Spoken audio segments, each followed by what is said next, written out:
Hey guys, welcome back to episode 4 of Messy Table Talks. I'm Ashlyn. I'm Brianna. And I'm Veronica.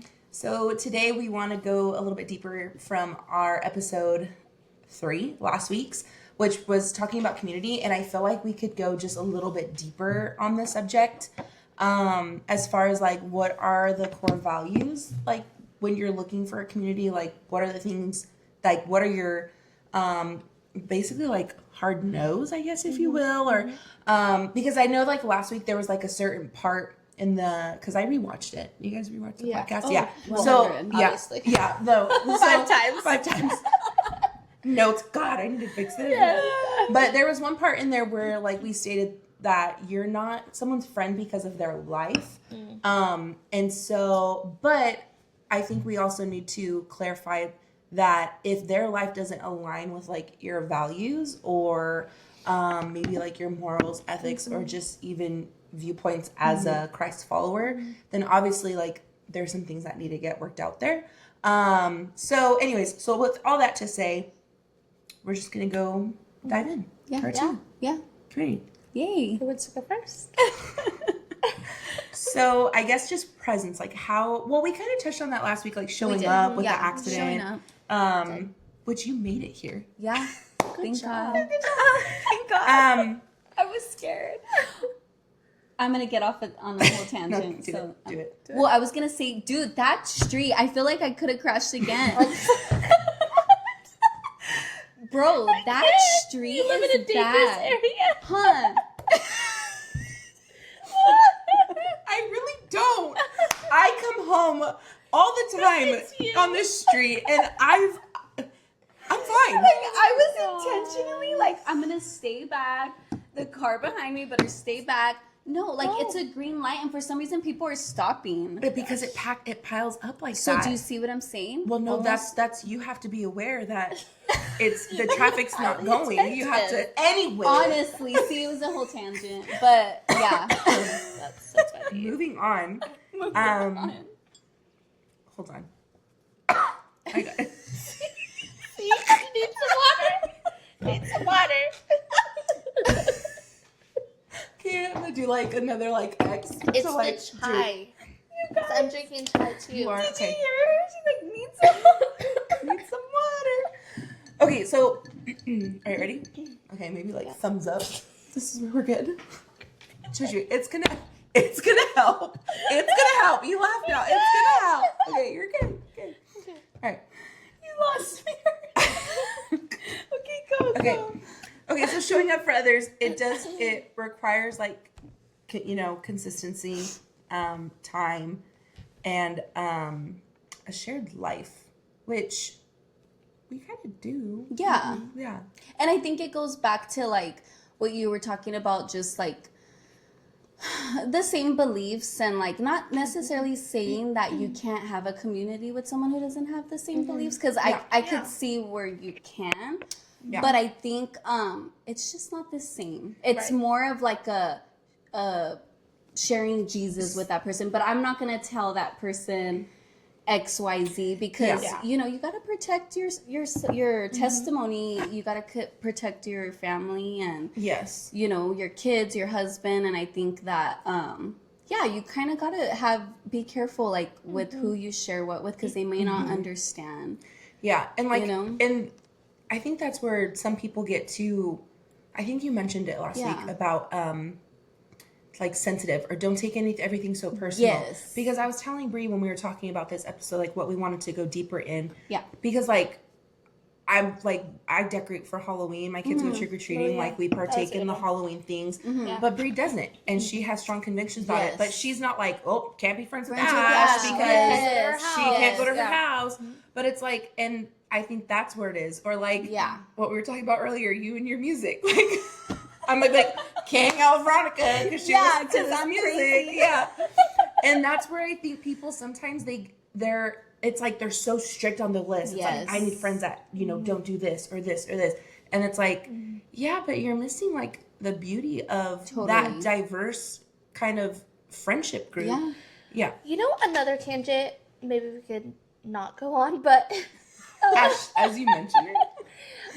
This is real, guys. This is how it happens. Our conversations. Uncut. but I was talking to somebody and they were saying like having friends is a lot of work. And I was like, how so? Yeah. I was like, okay, wait, how so? Keep going. Okay, so they were just saying how, because we're talking about, you know, all the things and finding friendships, and they were just saying like, yeah, like there are those people that have the same core values and like maybe not necessarily, you know, believe the same things, but they're like, it just takes a lot of work because like have kids, have marriages, they're like, when do I have time to like invest into this relationship? And so I was like, that's a really good point, because there was a season where we all had mentioned, we prayed for this you know, friendship, but then there was a season where it's like, I'm just too busy. But then like doing a reflection, like God created us to be in community, you know. I think that's and where God wants us to be in community, Satan wants to isolate us and keep us alone. And I think it could create work for you when I don't want to say like, I don't want to sound mean or rude, but I think it could become work when I'm trying to find the right words, but like when you're always the one like kind of pouring out and investing, and like I've heard this term and it's so dumb, but like a spiritual vampire. I don't know if you guys, that's like totally not biblical or anything like that, but it's just like a term that people use. Like just constantly dumping on someone. So like, that's tiring, you know, like you're always the one making the effort, which is great if you're pursuing that person to share Jesus and to like, but sometimes there's people who, I mean, the Bible talks about it too, where there's some people who just don't want Jesus and they just don't want that relationship, and I think that's we have to. Sorry to cut you off. You're good. I think too that the people that think it's too much work, it's because they're not being authentic to who like God created them to be. Because they're like, oh, I have to put up this front, and they don't realize that they're doing it. But they are. Like they're trying to polish themselves up. But that's tiring. Being fake is tiring. Being fake is tiring. So, a few good points that I wanted to hit on. Okay, so you were talking about how it's a lot of work, which yes, it is, but I mean, there's sometimes we don't see each other for a whole week. I mean, now we're more consistent because of the podcast. But before we started, we would have to plan it. But the great thing is there's our phones. We voice memo all throughout the day, all throughout the week. Like, true. Oh my God. We communicate all the time. And I think that's what some people, it's like, you know that there's texting and voice memoing and FaceTiming. How many times have we just been like doing random things FaceTiming and like talking?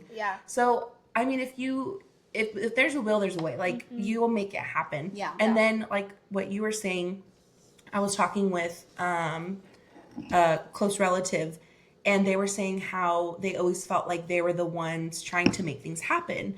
And I said, in friendship though, also there are the planners. Like when we want to do something, you guys are like, all right, Ash, do it. Like, that's her. And that's and I'm and fine. Sometimes you're that person. And I said, I think the issue starts to be when you're always planning and they're canceling, or they're not coming, or they're not putting in the effort. But if you mutually agree, like, like, let's go do something. Let's go to lunch. Let's go shop. Let's go to a movie.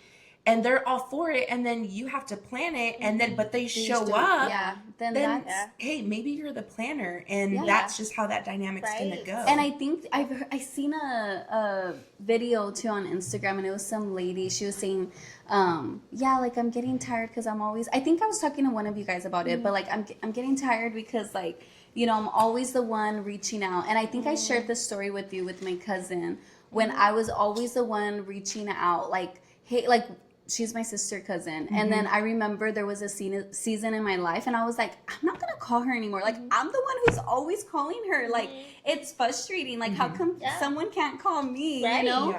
But then I realized, like, you know what, like, I'm gonna call her because that's just who I am. I'm not gonna change my character or my this was years ago, by the way, but like, I'm not gonna change my character or the person I am. Like, I want to reach out to her. And then that day I had called her and I was like, hey, like, we haven't talked, like, how are you? And she just started crying and she was just like, I've been thinking about you, like, I've been wanting to call you. But like, also, we're completely opposite. Like, I'm the extrovert, she's an introvert, so like, for her to probably even pick up the phone and call me, it's hard and it's anxiety. So you know, sometimes you're right, you just have to be the person. If that's who you are and you're the caller, then just be the caller. And like, be like, use it like proudly, right? Or however I'm trying to say it. So I guess like there's that ending statement is like to say, be aware that if you're always planning things and they're always canceling or they're not, or they're always like dodging, like, okay, that's a sign, like,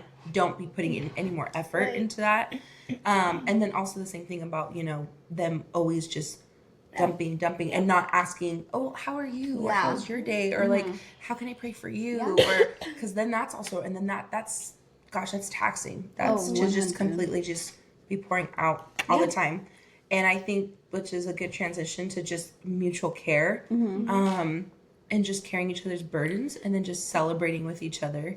Which, and remembering that community is supposed to challenge you and support you. So they may not always like agree with you. But these like, two, they got that to the T. All of us. But yeah, they're like, are you growing in the friendship? Like, or do you guys get together and you guys talk about other people? Or like, is it toxic? Ooh, is it just a gossip group? Is it just just a gossip group? Like, is it, or is it drawing you more closer to Jesus? God and Jesus? And I also think too, like, what I love about us too, like, I have to be honest, is I love that when we are going through something and, you know, we always like check each other, you know, and check our heart and bring it back to Jesus. And I think that that's the foundation of our friendship, is that no matter what the issue is, or if we're having trouble with the cousin or the, you know, the family member or the friend or whatever, like, we are able to be real with each other, and then like, we bring it back to Jesus, you know. It's not like we're like, freak this person and this and that. There's, you know, like, there's no like there's no ending where there's not a solution or an action or like, you know, or even if it's really hard and we're like, hey, like, okay, we're not like, just praying, you just gotta deal with it, like, sorry, bye. Do you mind? You know, like, I love that. I think that's great. Which helps us to be all, which is a good next point, like accountability, like speaking in truth and love to one another, even if it's really hard to hear, or and like it's hard awkward to sometimes. Oh, 100. Because it's like, oh, like, wait, I've don't God bless you. Okay, I'm not. Thanks, I needed that. Pickles. The heck? You've never heard of pickles? I've never heard of that either. When you have to sneeze, you say pickles. Am I the only one that knows that? Obviously. Because we're like deer in the headlights. Pickles? What? Okay. I was saying is, I lost my train of thought. Sorry, pickles. Okay, it's hard. It's awkward. It's awkward. Awkward. It's hard because, like, say a friend is going through a situation and they're like, hey, keep me accountable, and they invite you into that process, and then something happens like further down the road and you're like, wait a minute, we've had this conversation before. You know? Moving on. So it's like, how can I keep you accountable? Like, what is God doing? You know, like bringing Jesus into that of like, okay, this is a couple times that you've brought this up. Like, what's, like, how is your heart? And just being accountable to that, I think. I love it. Accountability is huge. I think that's huge. I think it helps all of us grow, and I think I don't know, I just think it's huge. Like, we've all, there's so many stories that we could say of just how we've helped keep each other accountable and like kind of grow us into the next season and but I think that's why like I said, like why we feel so connected and like we've been friends for like 5 years is because we're real. Yeah. And we're vulnerable with the accountability, like the things that we talk about. Yeah. Which I was telling Brayden, I was like, I was thinking about all our podcast episodes and we could go really deep with some of these, but I was like, we don't want to scare anybody yet. I was like, let's just kind of ease our viewers into our lives. It's bound to get better. It's bound to get juicy. They're definitely going to be like, oh, dropped. Yeah. My show is on. And then they're gonna really see like, oh man, their life. Okay, what if we share stories? I was gonna be like, bro, like Hulu, like, can we get a show going? Because we could give you guys some episodes. We should share stories, like, what story? I like, what does a healthy friendship look like, and what does a bad friendship look like? Ooh, that's a good one. You give us a healthy. You can give us a bad. Okay, healthy friendship, right off the bat, my BFF Jess. You guys know, I mean, you guys are my BFFs, but like, she was like my first longest, like we've known each other. It's fine. If you're watching this, we've accepted it, we've moved on, we've grieved. Guys, we've moved on. You are the best friend, number one. You're pretty good. You're pretty good. So, you pass in our books. Okay, so, like, we might have her as a guest one day. Oh, 100. It's gonna happen, yeah. Absolutely. We've known each other for like, definitely. But I'm so proud of myself. I know. Anyways, for 15 years, like I've known her. Wow, it's been that long? Like pretty sure. Dang. It's been like about 15 years.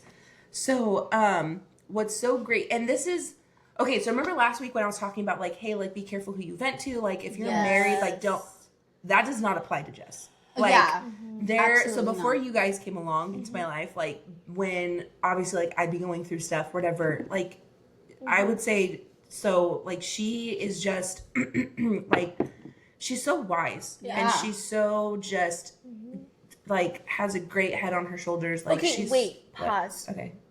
How did you know that she was wise?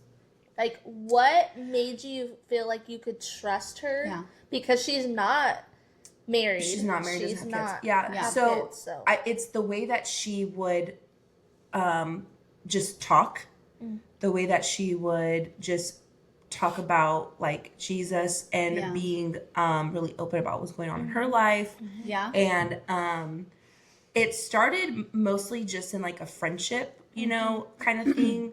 But as I did life with her, we did volunteering or at the time she was, oh my God, I'm having a brain fart. What is it? Interning. Yeah. When she was doing interning, it was kind of like reconnecting, hanging out. And then I was seeing like her life transform because she was a new Christian at the time. And so anyway, just how she talked, the way she just talked about her life, the way she trusted God. Yeah. Huge. Like, and I don't want to share her testimony, but just the way she's trust God in her life, I'm just like, wow, like powerhouse. And the way she just reverts back to scripture always, like, but the Bible says this, like she knows her word and just, and I know, and like what she's come through and how she's overcome and like, it's just her life, the way that she like walks and talks and just lives out her life. Yeah. I'm like, I want to be where you're at. Totally. And so, for me though, so that's a good friendship because I could go with her just things about, my marriage and my kids. And like, she wouldn't even say an ill thing about anything. Yeah. She's just there. She listens. She's like, okay, well, I'm going to pray for you on this. And then, checking up on me even days later. Hey, like, how's this going? Or how's, and then have you done this? Or have you had that conversation? And like keeping me accountable because y'all know me and the rug. The filing cabinet. And the filing cabinets in my head. And so she's like, she challenges me to like, hey, like, how is this? Yeah. And there I am sifting through my filing cabinet. So 100. Yeah. So she is just like that good friend. Like she is a true gem. And so for me, it's like, that's a good friend to me. And when things were, before you guys and having to share hard stuff with her, there was never any like, well then like you need to do this and you need to do that. But all this other crazy stuff. Yeah. Like she was like very reassuring me, telling me all the good things, telling me all the enemy's lies, like praying with me through things that were really hard in the season. But yeah, that's just a good friend. To add to like the good friend, I think too, and you guys know this is like my motto, you know. To add to that, I think what makes a good friend, and you know, the pastor's wife Valerie told me a long time ago, like when we had hard, authentic conversations, she always told me, "I love you. I will never judge you. I'm here to encourage you and pray for you." And like, I think that's a good friend. Yes. Like, that's also another like way to think, like, is this friend encouraging me? Is this friend praying for me? Is this friend not judging me? Right. You know, because we're human. Right. Like, we're gonna go, we're gonna fail, we're gonna mess up, you know. And then and this person loves me genuinely, you know. So that, to add to that, so beautiful. That's a good friend. Yeah, that's my good friend. Yeah, right that's there. Good. Bad friends. Bad friend. Is there a bad friend? You know what? I'm glad you said bad friend, because I don't think I've had a bad friend. I'm so glad. Sorry. I think a bad friend. She said, "What was?" I think I have like two stories I think that come to my mind, because I recently shared this story with Penelope, and I think my first encounter with like a bad friend was in middle school, and so it was in middle school, and I remember oh my gosh, should I get a little deep? Yeah, but don't name drop. Okay. I could, because mine was a good friend. Okay, yeah. So it was in middle school, and I just remember it was like 8th grade or 9th grade. I can't even remember anymore. Maybe it was high school, 9th grade.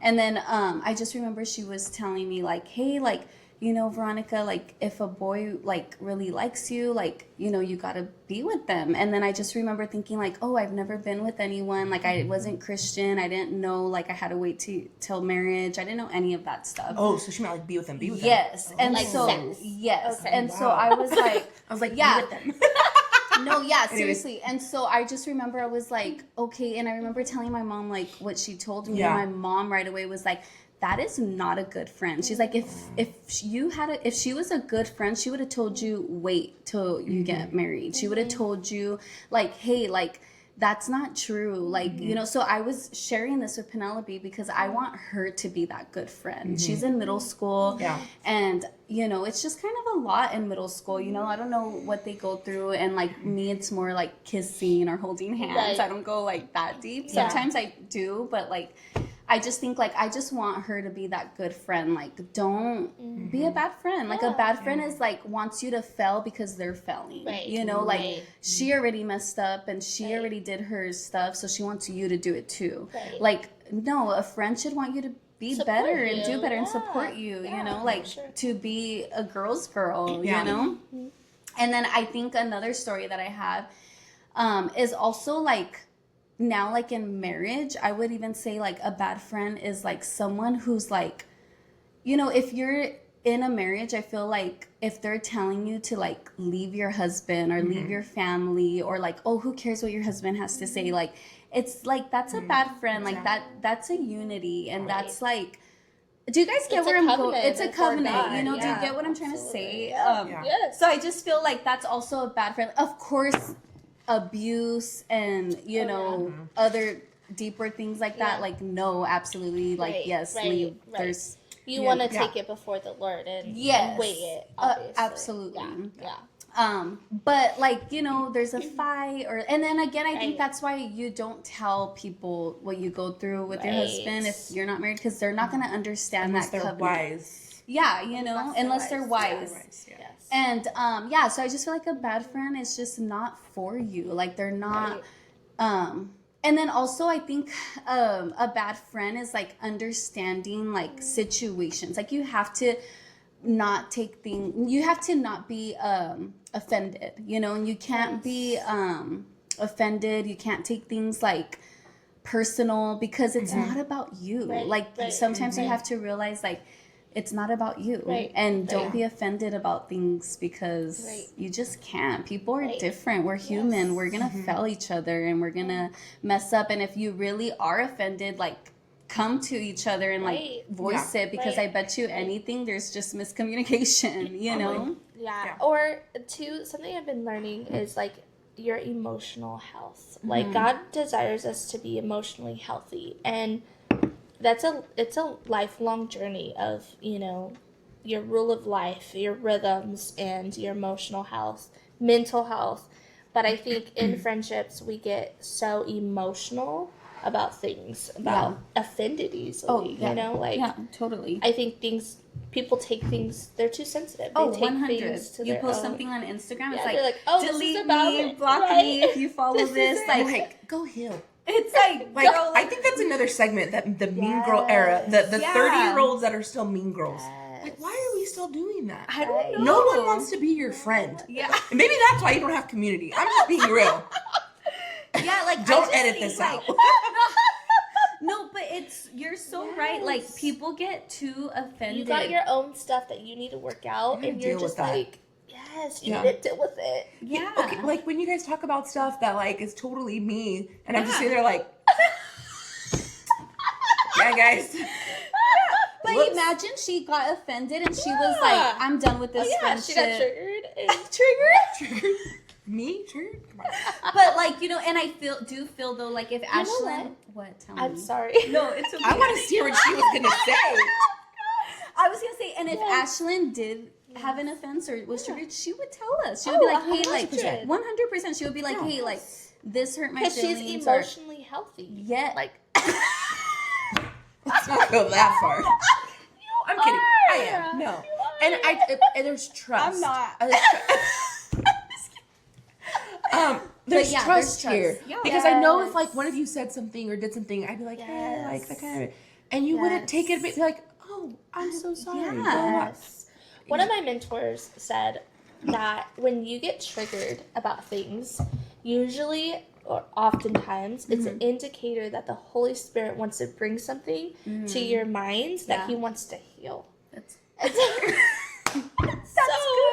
You know, like, no, that's good. I think I'm learning to be more attentive to that, because there are situations, like I have a situation that I'm walking through that someone will say something that is totally about someone completely different. Totally. And I get triggered. Yeah. And in that moment, I was talking to my mentor, and I was like, oh, yeah, this situation.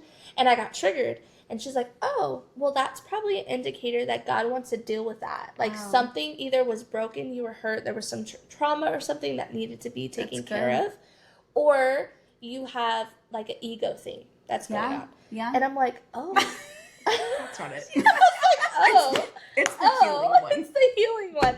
But I'm like, that is really good. How many times do we suppress it? And... I know. We all do it the same. We all do it. I push you it started fast. You started pushing things down. I spiral, and then like I'm like, oh, let's just push it down. Just forget about it. Yeah, we're good. Because if I think about it too much, I'm gonna cry. Yeah, we don't have time to cry. We really don't. Oh gosh! How do we get on this? How do we get on this subject? Isn't there a good book about like emotionally? Yes, you should read it. Why did I feel like she said it to you? Yeah, she did. But she was wanting to. She was looking at you, but she said it to me. We should emotionally healthy, spiritually. Yes, spiritually. I think I have that book. I'm sure you do. I think I have that book, so I need to read it. Emotionally healthy spiritual. No, I'm saying it backwards. Emotionally healthy spirituality. Yes. Okay. It's by. Let me see. Is it yellow? Peter. Is it yellow? Oh no, it's not. Peter's. Cazzaro? Peter Cazzaro. Pete Cazzaro. It's Pete Cazzaro and his wife. They have a podcast. It's really good. I haven't listened. I went through the book. I went through the workbook. And then I started doing the podcast. But he has a whole organization. The 7 marks of emotionally healthy spirituality. That's so good. Integrating emotional maturity with faith, emphasizing practices like being before doing, embracing limits, surrendering control. Who is this guy? Recognizing feelings, anger, sadness, fear. She has a comment for each. Leading out of weakness, all while learning to love well and follow Christ authentically. Didn't we do this fucking Young Lives? We did. Wow. I think I had to read it. Yes, you did. That's right. I think I read it because I also did at neighborhood church. I did Jesus school. Oh yeah. They probably. And I think that was one of the books, but I only got like halfway through. Sorry. Yeah. But, yeah, yeah. it's every church usually does it because it Okay. talks about your emotional health. Yeah, It's really good. it's good. Okay, when I have time, I'll read They that. do have a Devo too, Oh, Okay. day by day. With her little coffee in the morning. wow. Okay,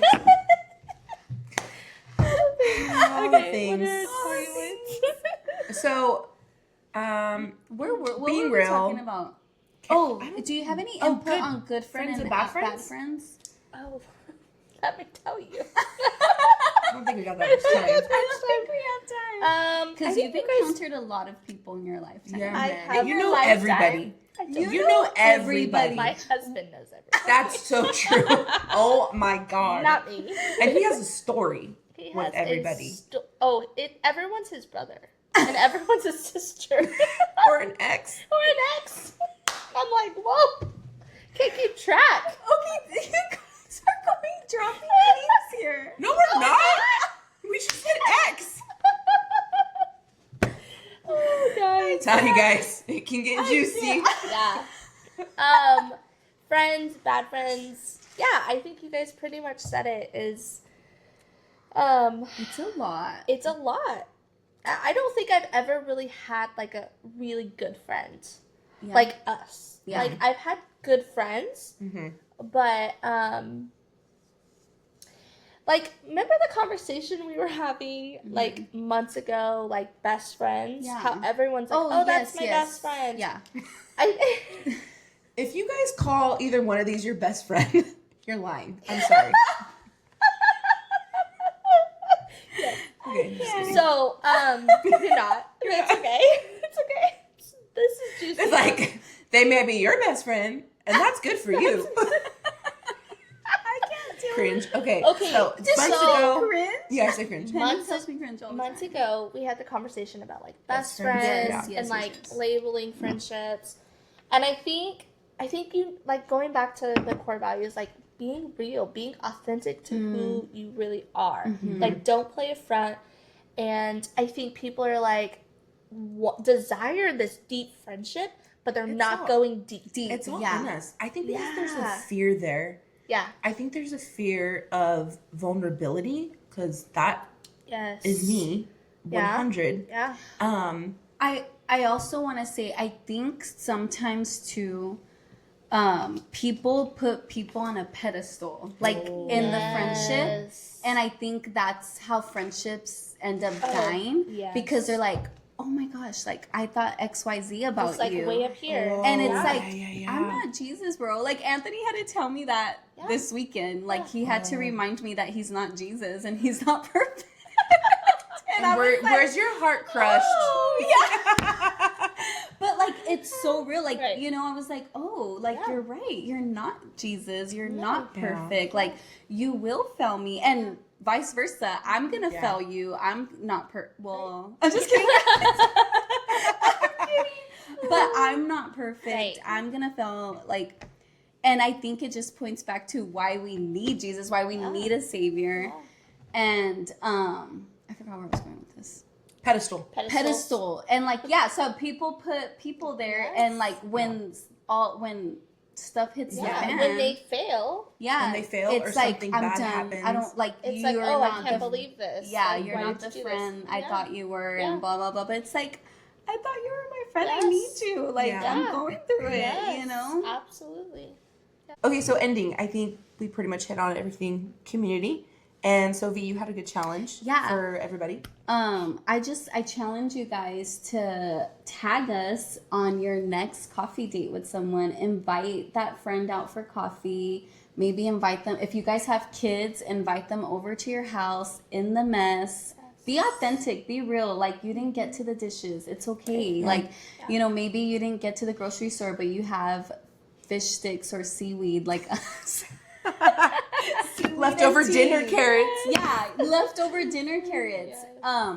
And invite them over, get together and just have authentic relationships and conversations. And maybe it doesn't go deep the first time, but hey, at least you got them out and you were able to, so I challenge you guys, tag us in your photo or your boomerang or whatever you guys do. All the things.